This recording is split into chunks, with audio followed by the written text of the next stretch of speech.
Hi, Kate. Welcome. Thank you. Bienvenue. Bruna's just opening up now, I think.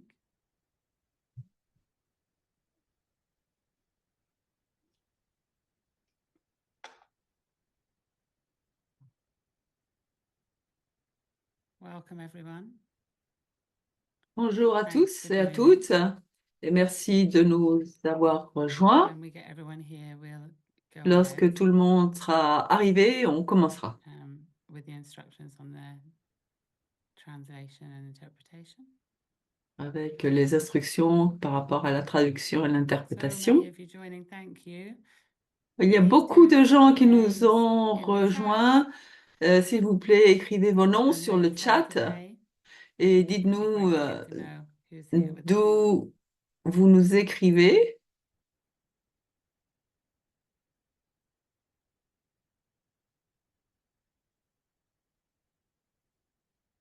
Shall we go, Bruna? Yes, On y va, Bruna? Oui. Welcome to your meeting with ICM. Alors, bienvenue à votre réunion ICM. Donc, Next to the share screen button. le bouton d'interprétation devrait être en bas de l'écran. Cliquez sur Interprétation dans la barre d'outils Zoom et cliquez sur la langue que vous souhaitez entendre. To change the language you would like to hear again, Pour changer de langue, by clicking on that eh same bien, button. By cliquez default, sur le même you will bouton. hear the selected language Par at défaut, 80% volume vous and the allez original audio at 20% entendre volume. donc If you would like to l'audio à mute or unmute 80% the original audio, de niveau. click on the corresponding option within the language button. Enjoy Et your pour meeting. parler, eh bien, ouvrez votre Bienvenue micro. à votre réunion avec l'ICM.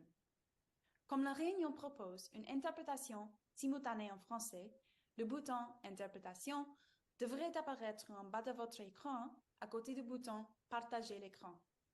En cliquant sur le bouton Interprétation, vous pouvez choisir la langue que vous souhaitez entendre. Le bouton Interprétation se transforme alors en la langue sélectionnée. Pour changer à nouveau la langue que vous souhaitez entendre, suivez la procédure précédente en cliquant sur le même bouton. Par défaut, vous entendrez la langue sélectionnée à 80% de volume et l'audio original à 20% de volume. Si vous souhaitez couper ou supprimer l'audio original, cliquez sur l'option correspondante dans le bouton de la langue. Bonne réunion. Bienvenido a su reunión de la ICM. Como la reunión ofrece interpretación simultánea en español, el botón Interpretación debería aparecer en la parte inferior de su pantalla, junto al botón Compartir pantalla. Haciendo clic en el botón Interpretación, puede elegir el idioma que desea escuchar. El botón Interpretación cambia entonces al idioma seleccionado. Para volver a cambiar el idioma que desea escuchar, siga el procedimiento anterior pulsando el mismo botón.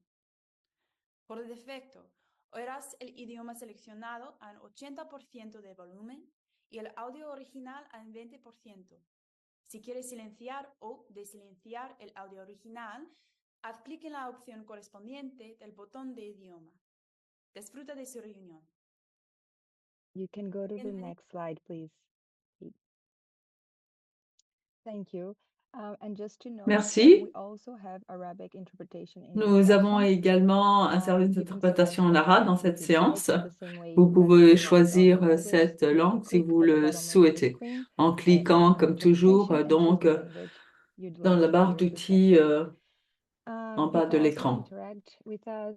Feel free to introduce yourself in the chat and share your Alors comments voilà, during the webinar. veuillez bien, You can do bien that by vous clicking on the présenter chat. sur le And chat. if you have any questions, Vous please pouvez use the l'utiliser Q&A également button pour that's partager also at the vos bottom of your commentaires screen. Send durant us ce a message, drop your webinaire. questions there, and our Voilà. panelists will be Vous avez moderating Q&A. Thank you également so much. le Over to you, bouton Kate. Q et A, donc questions et Thanks, réponses Bruna, pour and vos welcome to questions. everyone to this Merci webinar Bruna et bien today. bonjour à tous et à Delighted to tous à see ce so many people online. webinaire d'aujourd'hui. C'est Before we merveilleux de voir start, this que webinar is vous êtes hosted by nombreux. Amy Mais avant de commencer, donc ce webinaire est donc financé par AMY, l'Alliance pour améliorer l'éducation des sages-femmes, qui offre une éducation gratuite pour améliorer la qualité des soins et en développant donc l'éducation. On sert à disséminer de l'information pour... on travaille ensemble au niveau global pour aider les pays dans des différentes situations. Dans différentes situations. Donc, nous avons donc beaucoup de panélistes dans ce séminaire. Donc, pour le développement du corps professionnel en obstétrique. Nous avons tout d'abord Anna Uglas, directrice générale, qui va nous rejoindre dans ce séminaire, puis Kate Singer, conseillère en obstétrique ICM, Duncan Shikoku, spécialiste technique en obstétrique et FBA Global, Rachel Smith, spécialiste principale en formation et développement en obstétrique à Burnett Institute, Marlene Boglin, professeure à l'Université de Göteborg française, et Asmita Acharya, responsable principale de la formation et de la mise en œuvre, l'ERDA Global Health. Et ces présentateurs vont nous parler de comment utiliser ces normes mondiales de l'ICM, comment elles ont été développées et ce que nous dit donc la recherche sur l'éducation pour les sages-femmes. Comme disait Bruno déjà, on voudrait en savoir un peu plus sur vous. Ça serait bien de savoir où vous êtes, qu'est-ce que vous attendez, ce que vous espérez apprendre aujourd'hui. Utilisez donc le chat pendant tout le webinaire et à la fin, nous aurons le temps et nous prendrons le temps pour répondre à vos questions. Juste un survol sur les thèmes que nous allons aborder aujourd'hui, c'est-à-dire nous allons parler pourquoi avons-nous besoin de normes mondiales pour le développement du cadre professionnel en obstétrique. Nous allons également faire une évaluation des besoins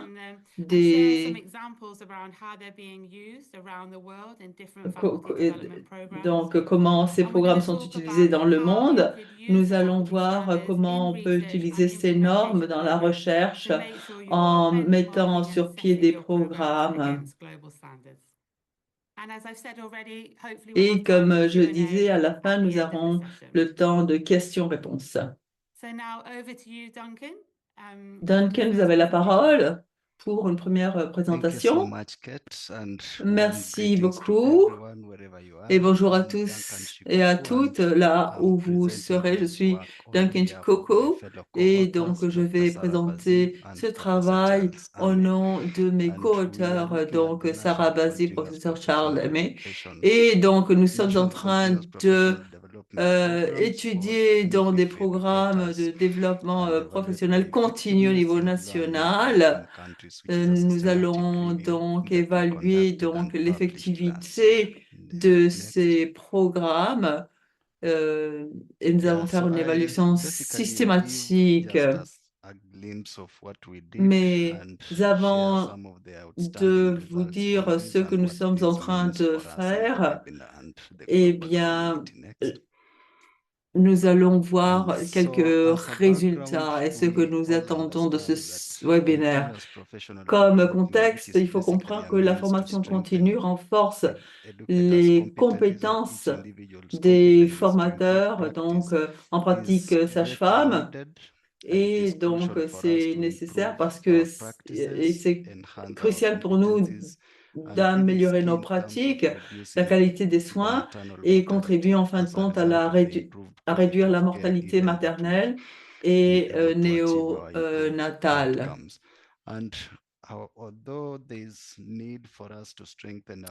Et même si nous devons renforcer nos compétences, il y a une absence de normes en matière de formation continue dans le domaine de la pratique sage-femme. et les possibilités limitées pour les formateurs de maintenir et mettre à jour leurs compétences constituent des obstacles au développement des formateurs. Donc, OMS, la région africaine, on voit que seulement 16 pays ont un programme de formation continue obligatoire. Et si l'on regarde donc la recherche globale publiée par l'ICM, on voit donc que aucun des formateurs ne se sentait à l'aise avec l'ensemble des compétences fondamentales requises par l'OMS pour les formateurs donc en pratique sage-femme. Et dans quelques domaines, on parle de choses pratiques comme la pédagogie clinique, l'évaluation des étudiants, la recherche et beaucoup d'autres domaines. Et malgré le fait que ces résultats que nous avons vus, donc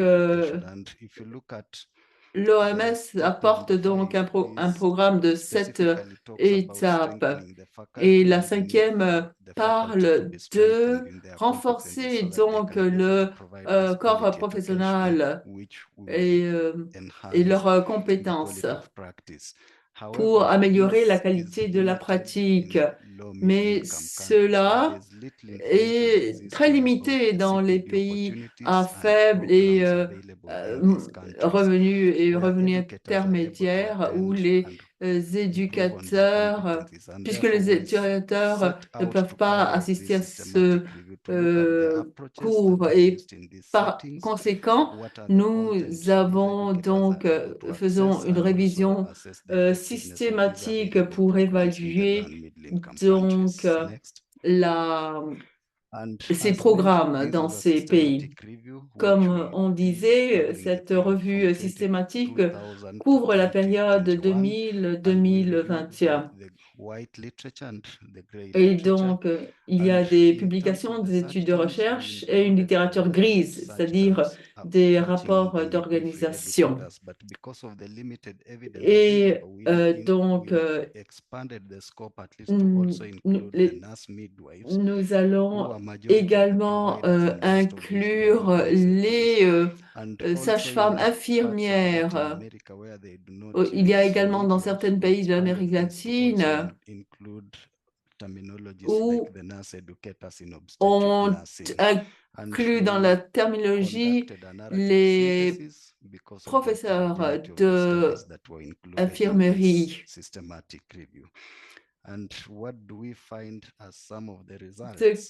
Quelques-uns des résultats. Diapo suivante, s'il vous plaît. ont démontré que si l'on regarde donc les pays à faible et moyen revenu, il y a donc 22 articles qui ont été publiés, 14 publications de recherche, plus 8 rapports de l'UNFPA et de l'ICM. En ce qui concerne la couverture géographique, dans ces pays, on voit que très peu de pays contiennent des programmes donc d'évaluation, enfin de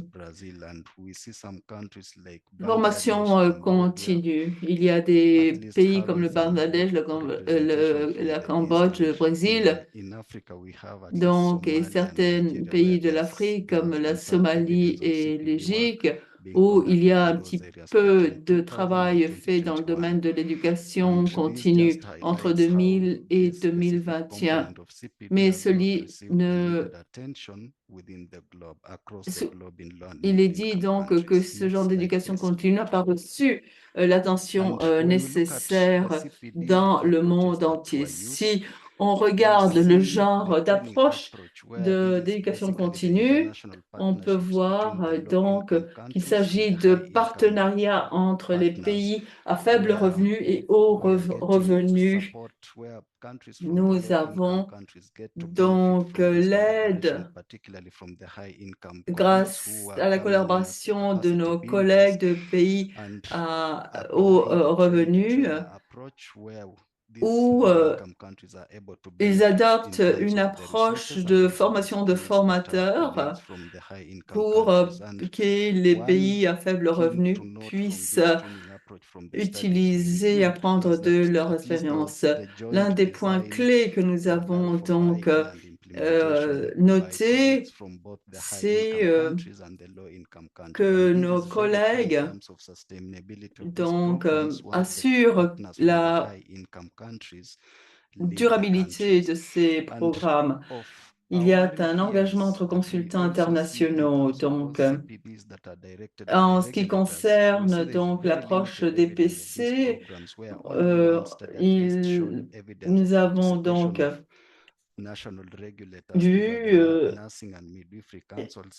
dirigé par des régulateurs, donc mis en œuvre par les organismes de réglementation, eh bien, la participation de ces régulateurs donc légitime l'éducation continue. Next slide, please. And what were these educators able to access in terms of the CPD content? So as you Et donc, from this figure, à quoi pouvaient donc accéder ces éducateurs dans ce contenu d'éducation continue? Eh bien, programme d'études, pédagogie, méthodologie et également des compétences pour enseigner la partie clinique. C'est donc les compétences nécessaires pour assurer les soins maternels et des nouveau-nés.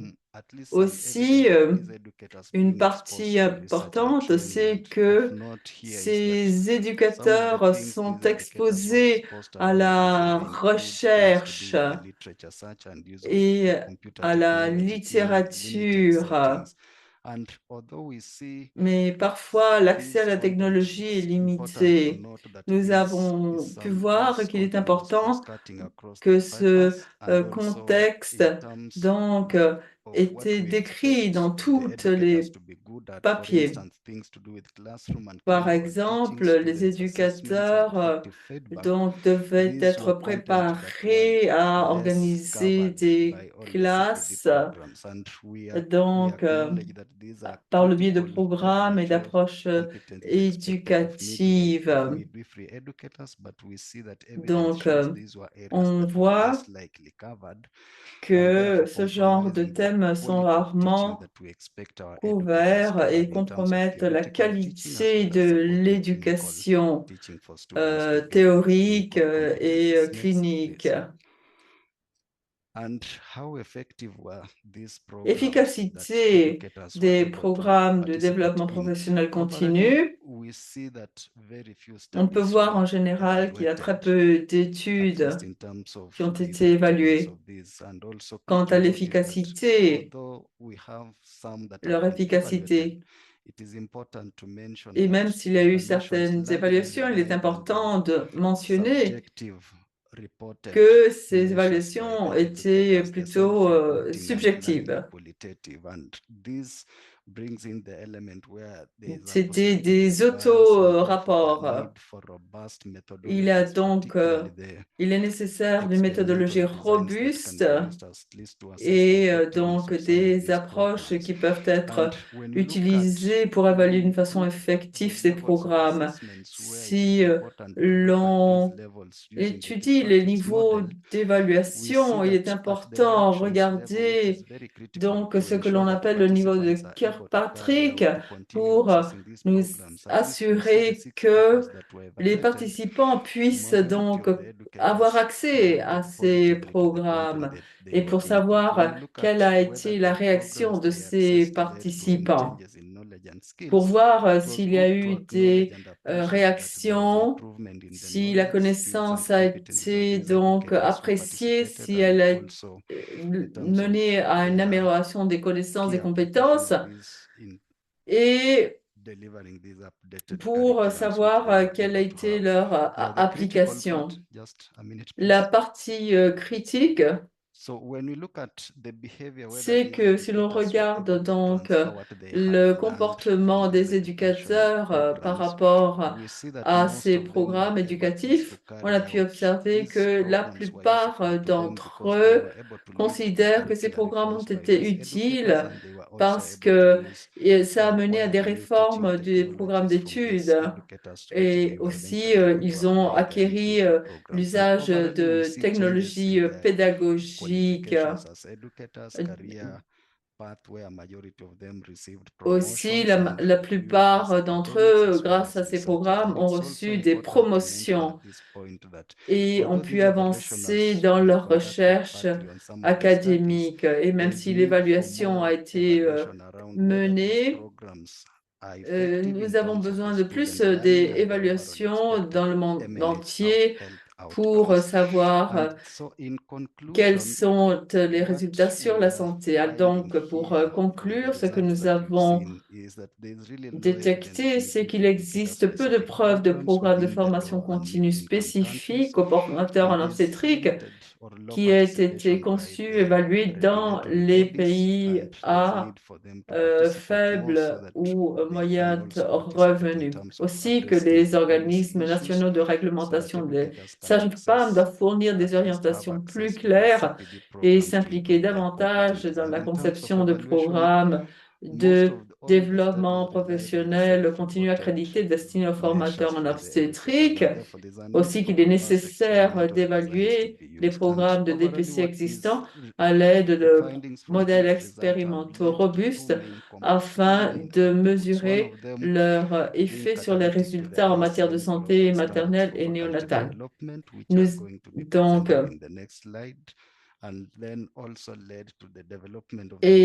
ceci doit mener donc à des programmes, celles que on va les présenter au Kenya et Nigeria dans le week-end prochain.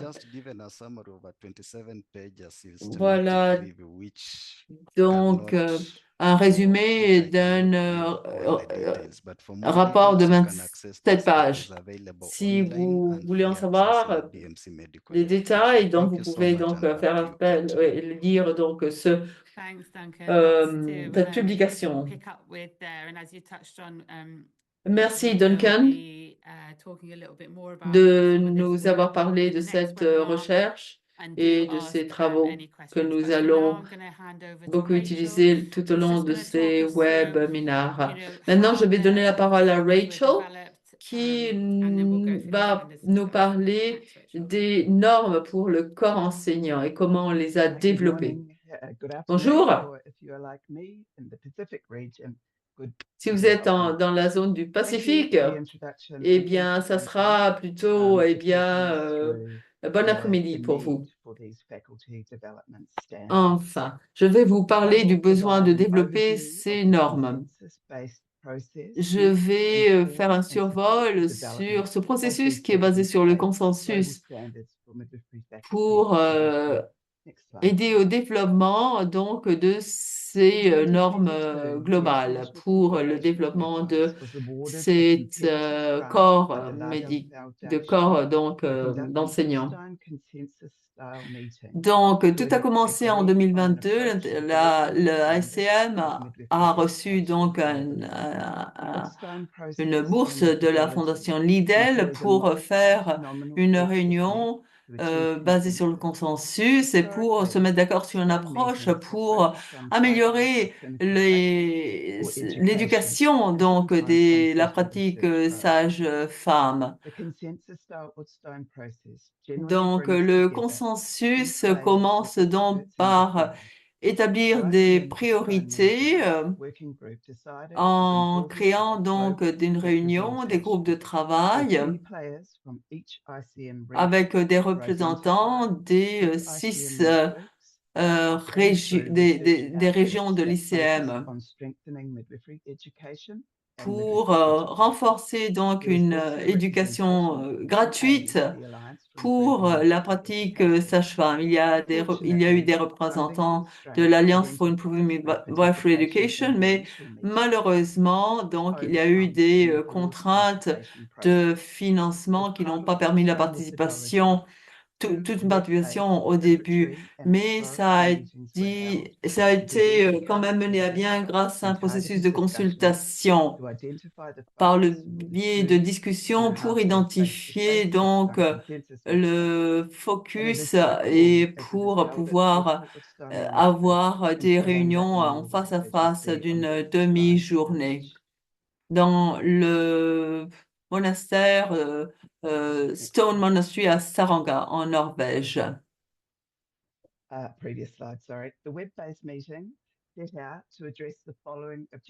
Voilà, voici donc ces réunions qui servaient donc pour discuter des problèmes expérimentés par les corps enseignants, pour réviser les preuves et discuter sur les priorités de recherche, pour identifier des programmes existants qui pourraient contribuer au développement de ce corps donc professoral et pour avoir une discussion sur les stratégies et les solutions pour aider au développement de ce corps donc de ce corps professoral pour identifier également l'importance de développer des standards à l'échelle mondiale et pour assurer que la pratique donc soit renforcée grâce à cette éducation. Ces discussions d'avant la réunion ont servi donc ont été suivies par des réunions face à face pour développer les normes. Donc, nous avons ce processus de réunion Hutstein, comme on l'appelle. Donc, tout d'abord, dans ces réunions face à face, on a commencé par identifier les principes clés pour les normes. On s'est accordé sur des principes donc, qui pourraient être alignés avec les normes globales de l'ICN en termes d'éducation. Ils devraient être inclusifs, équitables, ils doivent être basés sur l'évidence, ils devraient être adaptables, flexibles et ils devraient être clairs, pratiques, avec la possibilité d'être appliqués dans le monde réel. Ils devraient être respectueux et respecter donc les principes d'apprentissage, le droit à l'apprentissage, centré sur l'apprenti réaliste, promouvoir également les partenariats et une implication multidisciplinaire. Et puis, nous avons ces catégories de standards, mais je ne vais pas vous en parler. Il s'agit de leadership, des ressources, les programmes, ressources, partenariats, collaboration, apprentissage et enseignement, maintien des compétences en pratique sage-femme, et puis la recherche.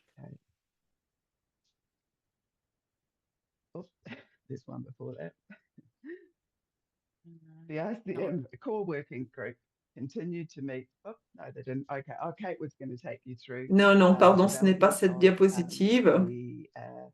The associated guidance for the standards. Okay. And bonus Je voulais vous parler du guide. experience with the Utstein Development Group, with special thanks to Lardell Global for the Utstein Meeting Opportunity. Donc voilà, nous avons toutes les personnes qui ont participé à ce processus de consultation.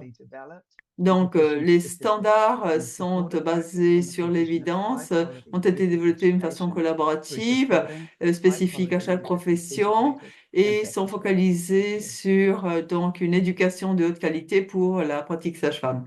Voilà. Merci, Rachel, de nous avoir expliqué ce processus pour établir les normes. Et maintenant, je voudrais donc vous parler de ces normes globales. ICM a beaucoup travaillé sur l'éducation pour les sages-femmes dans les dernières années. Nous savons que cette éducation sage-femme dépend donc des compétences, de la connaissance et des comportements pour pouvoir délivrer cette éducation sage-femme. Ceci requiert donc un développement professionnel continu pour assurer que nous avons donc au courant à la page et pour pouvoir donc enseigner selon les besoins des communautés globales. Donc, ces normes globales de l'ICM pour le développement professionnel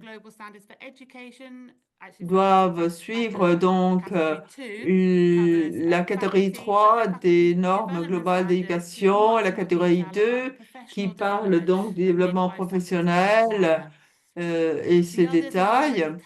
Et puis, nous avons déjà parlé du fait que l'on peut utiliser ces normes pour des références, pour créer des indicateurs, pour créer un cadre et savoir quels éléments doivent être couverts.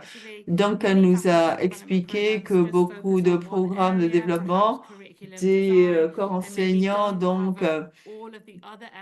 se focalisent sur un domaine, mais pas sur d'autres éléments qui pourraient être nécessaires. On commence toujours par une évaluation des besoins pour ces professionnels. De quoi ont besoin ces éducateurs dans leur situation? Quels sont les besoins des étudiants et quels sont les problèmes liés à la santé maternelle et enfantine dans votre zone?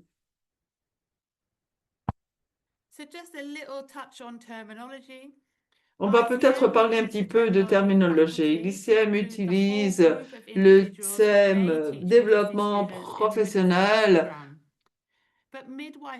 comme groupe d'individus qualifiés qui enseignent aux étudiants dans un programme donc de sage-femme.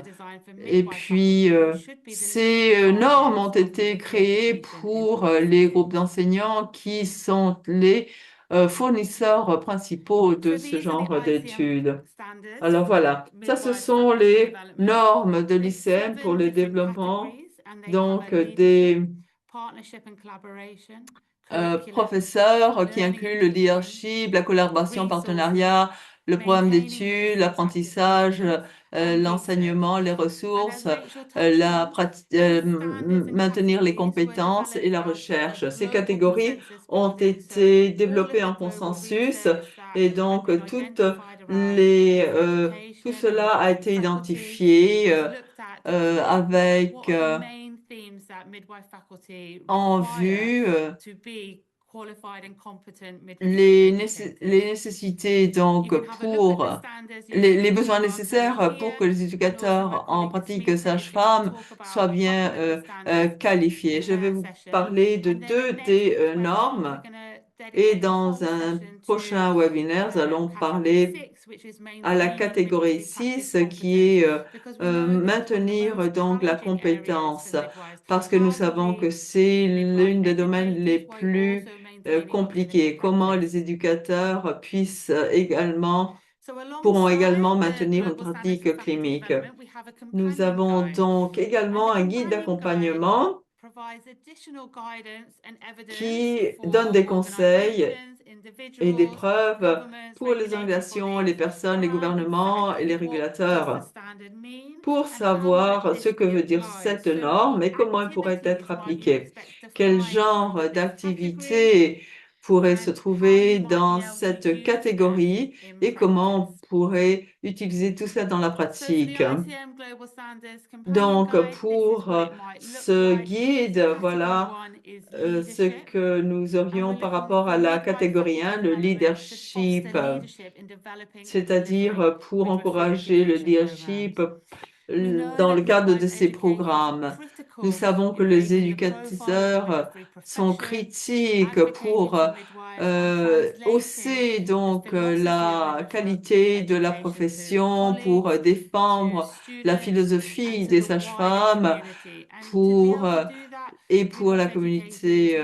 Et pour cela, les éducateurs doivent avoir également un développement de leadership approprié et des activités pour les aider.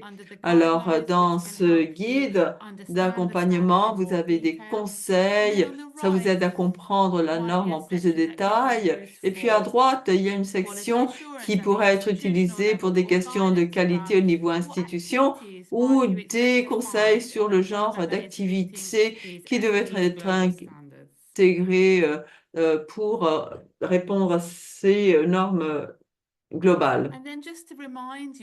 Et juste pour vous rappeler que ces normes font partie de beaucoup plus de ressources de l'ICM,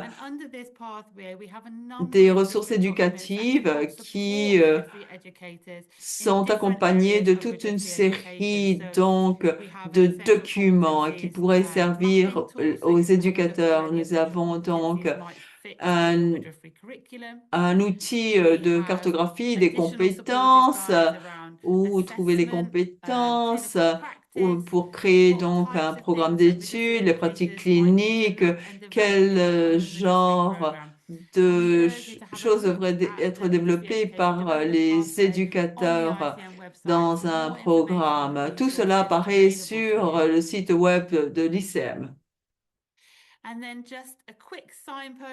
Et puis maintenant, à venir, en 2026, nous avons le Global Sample Curriculum for Pre-Service Education of Midwives, c'est-à-dire un programme d'études échantillon à l'échelle globale sur l'éducation préalable pour les sages-femmes.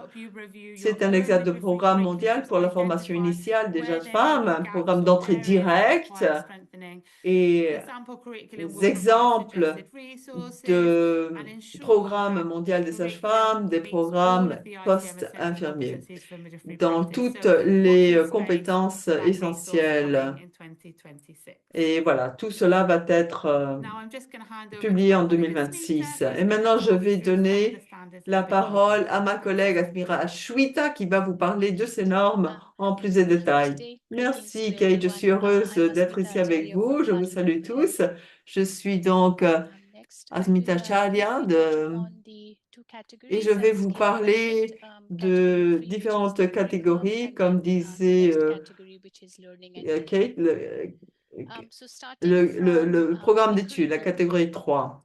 Pour commencer avec la catégorie 3, les preuves nous ont montré que le programme d'études est l'un des éléments cruciaux pour mettre en œuvre donc un bon programme. C'est important que les professionnels, donc les professeurs soient bien formés. Et donc, il ne s'agit pas seulement de la connaissance, mais également de l'attitude des professeurs et également donc l'appui donc du ministère de la Santé et des différents partenaires qui sont très importants. Nous croyons que le standard ainsi que le programme d'études que nous venons de vous proposer vont vous aider à développer donc un programme d'études basé sur les compétences. Le programme d'études d'échantillons a été développé comme un programme d'études global, mais les pays pourront donc l'adapter à leurs besoins nationaux. Donc, ce programme d'études d'échantillons couvre également différentes stratégies d'enseignement et d'apprentissage. Et avec le changement d'un apprentissage basé sur la connaissance à un apprentissage basé sur les compétences, il est important, diapo suivante s'il vous plaît, il est important que le corps professionnel dispose des bonnes compétences et insiste non seulement sur la partie connaissance, mais également sur des compétences pratiques. Insiste sur une pensée critique et puis un apprentissage donc de travail en équipe. À l'échelle mondiale, on a pu remarquer qu'il y a une grande pénurie de sages femmes, ce qui compromet parfois la qualité. Donc, les stratégies d'apprentissage sont très importantes en ce moment. Et les différentes stratégies d'apprentissage doivent être plus basées sur l'apprenti ou l'étudiant en promouvant donc une formation interprofessionnelle et en insistant beaucoup sur la collaboration et la pensée critique. Nous avons pu observer que les étudiantes donc aiment adapter et apprendre par le biais d'outils digitaux et innovateurs. Et c'est très important de pouvoir donc faire que cela soit possible dans les pays à faible revenu. Ici, cette image provient d'un programme de développement de corps professionnel au Rwanda en collaboration avec le FPA et le ministère de la Santé et qui inclut les différentes stratégies que je viens de mentionner. Mais je voudrais relationner cela avec le plan d'études qui a été révisé au Rwanda et les différentes stratégies ont été révisées ainsi que le programme d'études. Des leaders comme Olive pourraient vous en dire plus. Diapo suivante, Kate. Il y a d'autres programmes de développement de corps professoral développés dans d'autres pays. Ça, ce sont des images de Népal. Et nous avons pu remarquer qu'il y a un besoin de ce genre de programme de développement du corps professionnel. Moi, je crois personnellement que les normes mondiales qui ont été développées par l'ICM et ses partenaires aideraient beaucoup à développer ce genre de corps professionnel. Voilà, j'arrête ici. Je vous cède la parole, Kate. Merci, Smita. Merci beaucoup de vos partages. Maintenant, on va donner la parole à Martine qui va nous parler donc des normes de la recherche et de la mise en œuvre. Bonjour à tous, je m'appelle Malin Morlaine et je suis professeure à l'Université de Gothenburg. Et aujourd'hui, je vais vous expliquer comment on pourrait appliquer ces standards des ICM en utilisant l'évidence d'une étude au niveau national que nous avons réalisée au Bangladesh. Comme nous avons entendu dire, les compétences du corps professionnel est la fondation d'une bonne éducation pour les pratiques sages-femmes. Et au Bangladesh, qui est un pays qui s'est beaucoup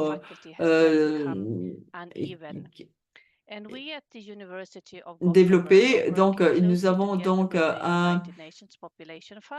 travaillé donc avec les Nations Unies et le directorat donc des infirmières pour établir donc un processus d'assurance de la qualité interne qui pourrait aider donc aux institutions éducatives à répondre aux normes d'accréditation nationales. Mais pas toutes les facultés ont été préparées et non pas seulement du point de vue clinique, mais pédagogique et académique, ainsi que du leadership. Dans cette étude, on a pu observer quels étaient les besoins du corps professoral. Nous avons mené donc une enquête au niveau national dans 31 institutions sages-femmes, 118 donc corps professoraux ont participé. Nous avons utilisé donc des méthodes mixtes, quantitatives plus qualitatives, adaptées donc à la situation du pays. Et nous avons évalué 4 domaines principaux: l'éducation, la capacité de recherche, le leadership, le management et les préférences en ce qui concerne le développement professionnel continu. Ce qui nous a mené donc à connaître mieux les besoins clés. Ces résultats n'ont pas encore été publiés, mais le besoin le plus important dans le domaine de l'éducation et de la pédagogie, et c'était donc le besoin principal, c'est 40% de corps médical ont dit qu'ils avaient plus de compétences en théorie et la même quantité dans ce qui concerne donc un apprentissage basé sur les simulations. Et la deuxième besoin principal, c'est le développement de recherche et de compétences académiques. 37% de corps a indiqué qu'ils avaient besoin davantage de compétences dans l'écrit. 32% ont dit qu'ils avaient besoin de méthodes et d'autres disaient qu'ils auraient le besoin de participer dans des recherches. Nous avons également observé un besoin de développement de leadership, donc formation en leadership, en gestion, en amélioration de la qualité, et beaucoup ont commenté qu'ils portaient de fortes responsabilités dans leurs institutions, mais n'avaient pas la préparation nécessaire pour le leadership académique et qu'ils avaient besoin de conseils sur leur carrière professionnelle. Donc, du point de vue des modes d'enseignement, les résultats étaient très clairs. La majorité, 53%, préféraient un apprentissage en face à face, 42% préféraient donc un format donc mixte avec une composante en personne forte. Donc, si on a triangulé tous ces résultats, nous avons reçu ces commentaires de texte ouvert et on a pu donc identifier des tendances. Je ne vais pas vous expliquer tous ces standards et ce que nous avons détecté, mais en tout cas, cette cartographie nous a montré que les normes l'ICM proposent donc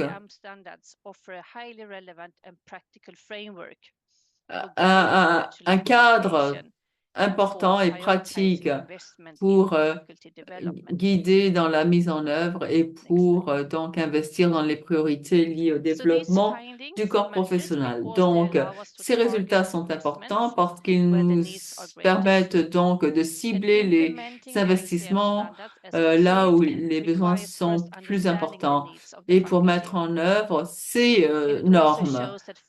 Mais pour cela, nous devons commencer par comprendre les besoins du corps professoral et pour insister sur la qualité, sur le renforcement de l'éducation et pour répondre aux besoins des normes d'accréditation nationales. Ce que nous avons pu observer à Bangladesh est semblable à ce que nous avons vu dans d'autres pays du sud-est asiatique. Les besoins reflètent les conclusions abordées dans toute l'Asie du Sud-Est et dans d'autres pays à revenus faibles et intermédiaires. Le développement du corps professionnel doit être systématique et soutenu. L'alignement sur les normes de développement du corps professionnel de l'UCM renforce les systèmes éducatifs. Mais le développement du corps professionnel ne peut pas se faire d'une façon isolée. Ça doit être donc connecté à une amélioration des processus institutionnels. Donc, comme point clé, on pourrait dire que la mise en œuvre des normes de l'ICM pour les professeurs peut contribuer au développement professionnel continu fondé sur des données probantes, un partenariat entre les établissements et une mise en œuvre adaptée au contexte et aux besoins du corps professoral. Merci. Merci Marlene. Vous avez souligné des points très importants qui connectent le développement du corps professionnel au développement institutionnel. Voilà, il nous reste encore le temps d'une ou deux questions.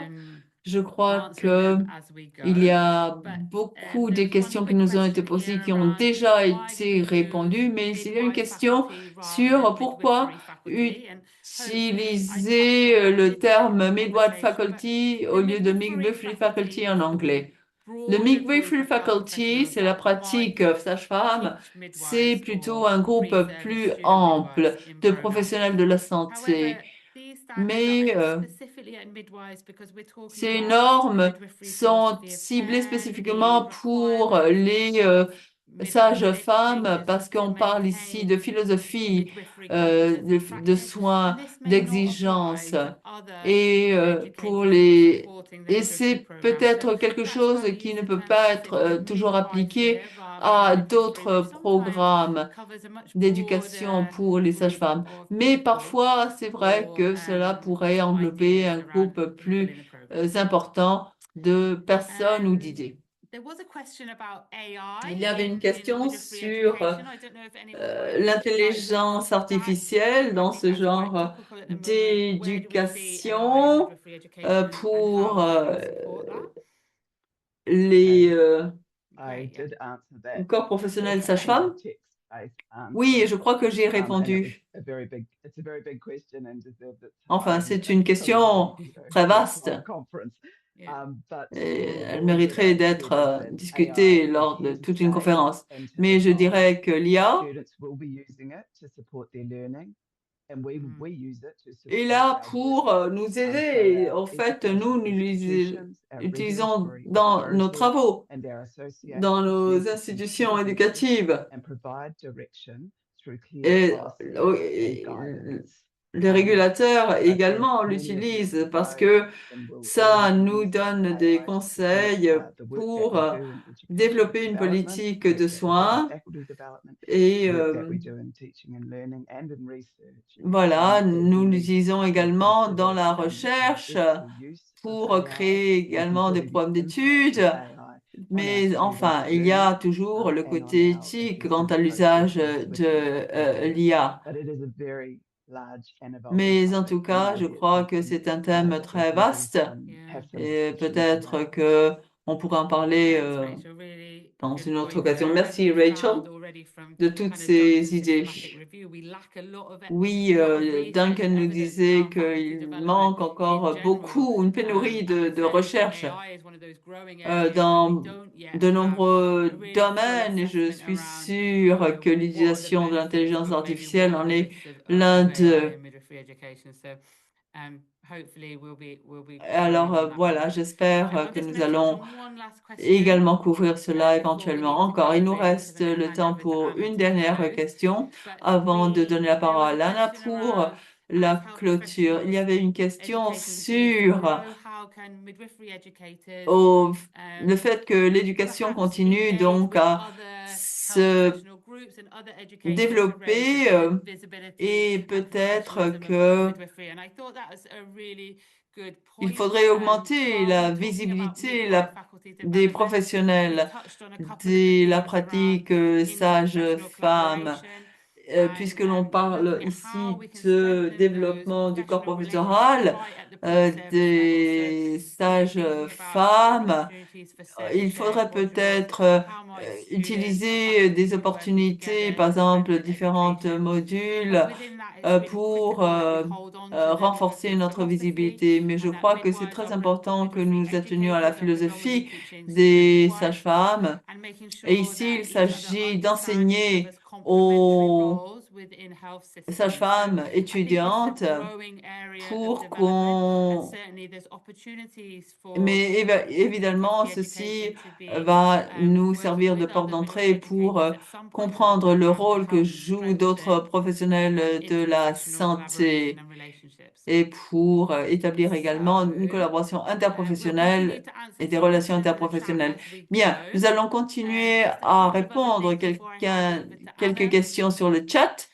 Et maintenant, je vais céder la parole à Anna. Vous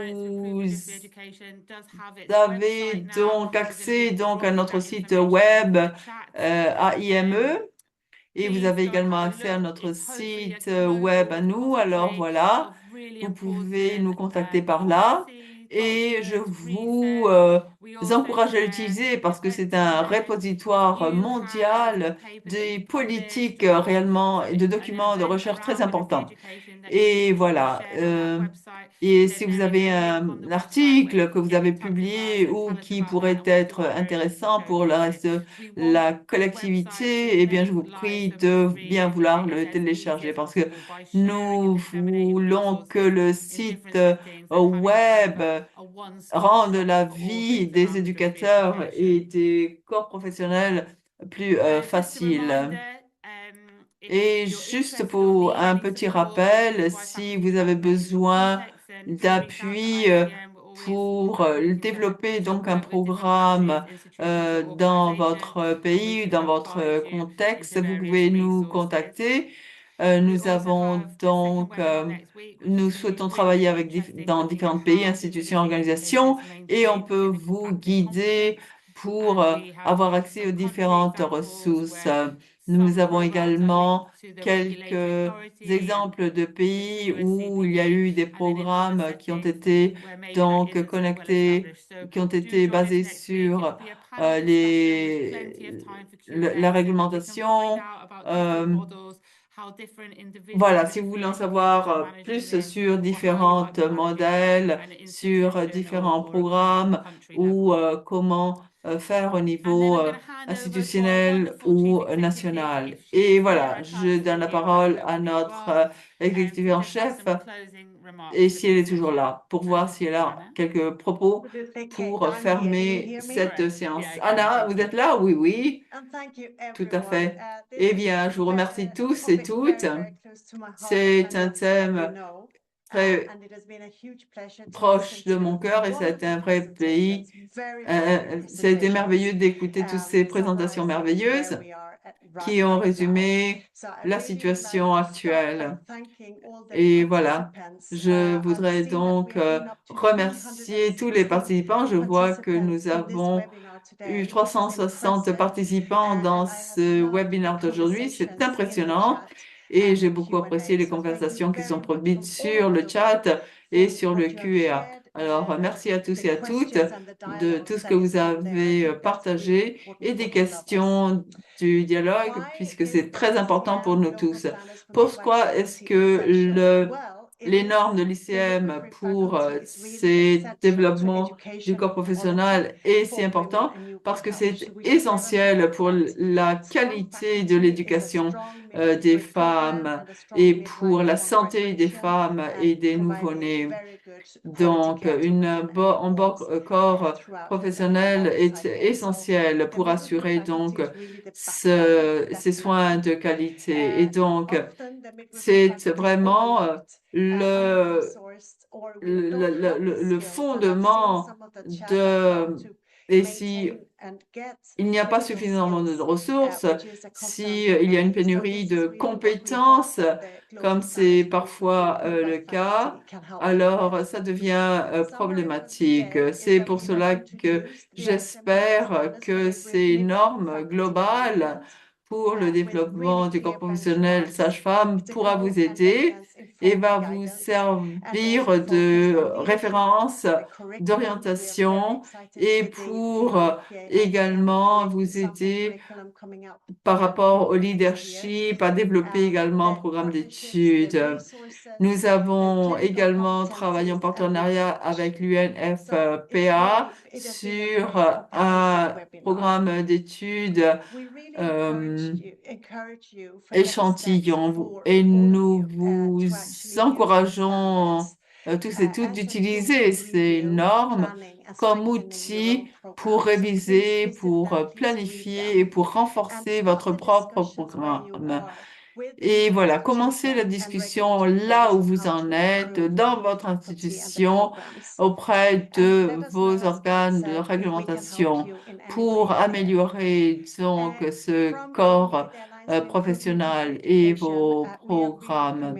Voilà, pour l'Alliance pour l'amélioration de l'éducation, nous sommes engagés dans une collaboration donc constante et nous vous invitons à utiliser donc l'ICM et toutes les autres ressources que nous mettons à votre disposition. Je vous encourage également à signer la pétition pour qu'il y ait 1 million de sages-femmes de plus dans le monde. Et c'est de cela que nous allons donc faire et nous entendons de tenter de faire dans ce webinaire. Alors, merci à tous et toutes les présentations. Ça a été très beau de vous entendre.